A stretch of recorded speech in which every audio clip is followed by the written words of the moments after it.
The NFL's best defensive player just hooked his team up. J.J. Watt restructured a $10 million roster bonus into a signing bonus, which frees up $8 million in cap space for the Texans. I'm Kerry Chow, joined by ESPN NFL insider Field Yates. Field, what does this move mean financially for Watt? Does he still get all his money?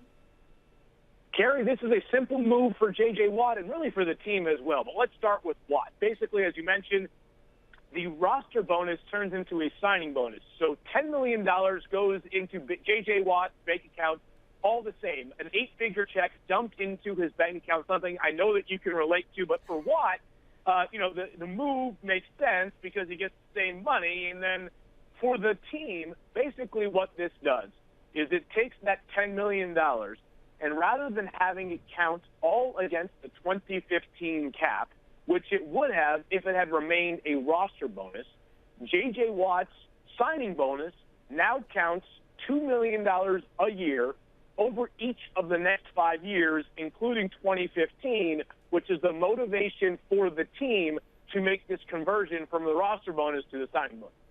As you mentioned, Field, I can certainly relate if you just move the decimal point over to the left a little bit. The move certainly gives Houston a lot of financial flexibility. What's their priority then? What's their next move?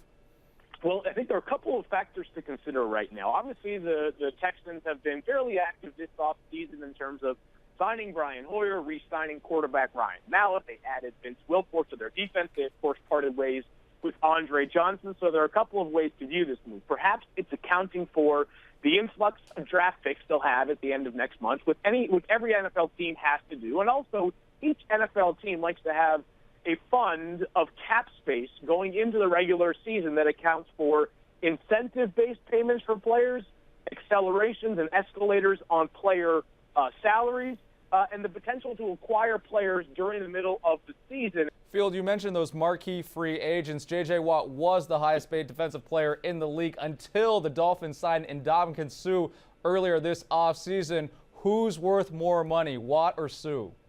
Well, here's the truth, Kerry. If J.J. Watt had actually reached unrestricted free agency, which he did not because he signed his contract extension before last season, he would have had a contract that certainly surpasses what Ndamukong Suh will earn from the Miami Dolphins. Suh is absolutely terrific, perhaps the second-best defensive player in the NFL. But let's be frank, when you're making your defensive pyramid in terms of best players, it starts with J.J. Watt.